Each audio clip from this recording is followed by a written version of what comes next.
Yo, what is up, ladies and gentlemen? Welcome back to the channel. I've got my buddy Calvin here, who is a green belt in Judo and a white belt in Jiu-Jitsu. So right here, I'm going to pull into a guard position because I'm not trying to get thrown. He also outweighs me by a lot, and I'm not trying to get thrown. So right here, I'm trying to get into the single leg X position right here. I'm going to take my left arm and hook behind his leg right here and set up into the full X position right here. So he's trying to do, what he's trying to do is step over with his right leg, but I've got it hooked. And what I'm going to do right here is the X guard sweep. So I'm going to take my right leg, hook behind his far leg right here, use my left leg to push into him and off balance him and get the sweep for the X guard position right there.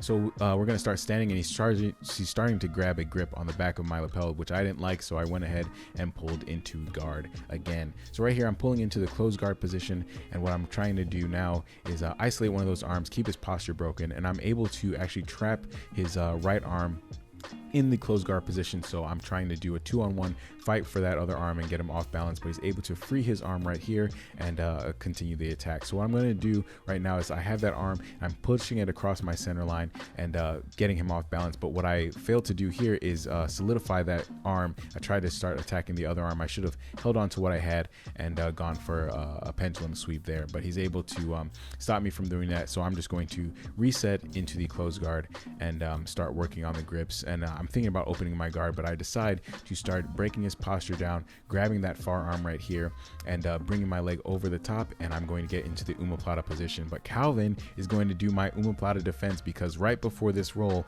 we actually filmed the omoplata defense and he hit that perfectly. So I was smiling because he actually hit me with the move that I showed him, and that's one of the no-nos. If upper belt shows you a move, you're not allowed to hit it on him, but he was able to do it, so that's why I was smiling right there. So here I'm going for kind of like a single leg position, but I decided to sit into the half guard right here and start working half guard positions here. So what I'm trying to do is keep a good grip on his belt with my right arm, trying to take him over, and what I'm trying to do is roll him over, but he's able to base. He's doing a very good job of keeping his weight kind of flat and centered and not really going over, not really basically not really letting me sweep him. So what I'm going to do right here is I'm going to start reaping the leg out, and I'm going to start coming out the back because I'm realizing I'm not going to get the sweep that I want. So I just come out to the back right here, drive in, and pass into side control position here.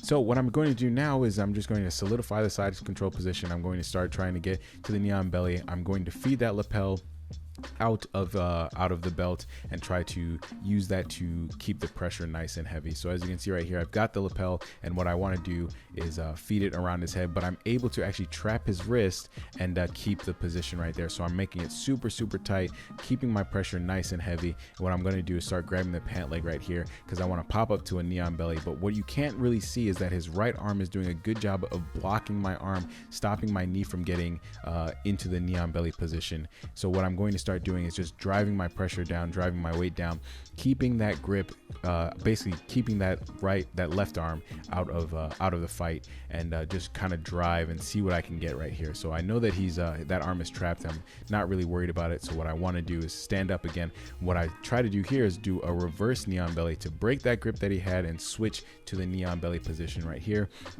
I'm able to do that. I'm trying to feed the Bravo choke here, but he's doing a good job of stopping me from doing that. So I'm just going to solidify the grip that I have and keep the pressure nice and heavy. Just keep him turned. Don't let him square up and get into me. And right here, I'm stepping back. And what he's going to do right now is going to, while I try to go for the Bravo choke, he's able to spin around and square up in front of me, which is what I didn't want. And right here, I just hit the X pass and get into the side control position once again. So he did a very good job of squaring up and getting out of a very bad position. I lost the arm that was trapped, and I lost the side control position that I had. So right here, I'm going to set it up again, feeding it nice and deep. As you can see, it's super tight and his arm is not getting free. I decide to break the grip that he had on my collar right there, and then I feed my own hand in between the space that's created by that pocket right there. So I'm going for basically like a modified lapel Ezekiel.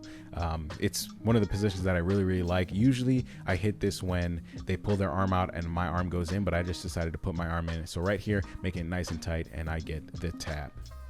So here we are, we're going to slap bump and continue going, and as you can see, he's going to grab an overhand grip right here. I'm going to pause it, and it's super deep, a very judo throw, and my head was over my toes, so I immediately pull guard because I didn't want to go for a ride. So I'm here in the X guard position. I'm going to hit that same X guard sweep. What I want to do right here is just drop the leg, hook the far ankle, and I want to tip him backwards over that post that he doesn't have. So right here, I'm able to do that beautifully and start stuffing the leg and start going for my passing position here. So I'm grabbing the ankles, forcing myself into him and trying to figure out what I want to do. And right here, he gets a nice half guard sweep position. If he would have driven into me while he had the leg, he definitely would have scored the 2 points. So right here, I'm going to pull once again into a guard position right here. I'm going to feed it into the closed guard position, pull him into the closed guard. I'm immediately going to start figuring out how I want to attack one of his arms. So right here, I'm grabbing the grip.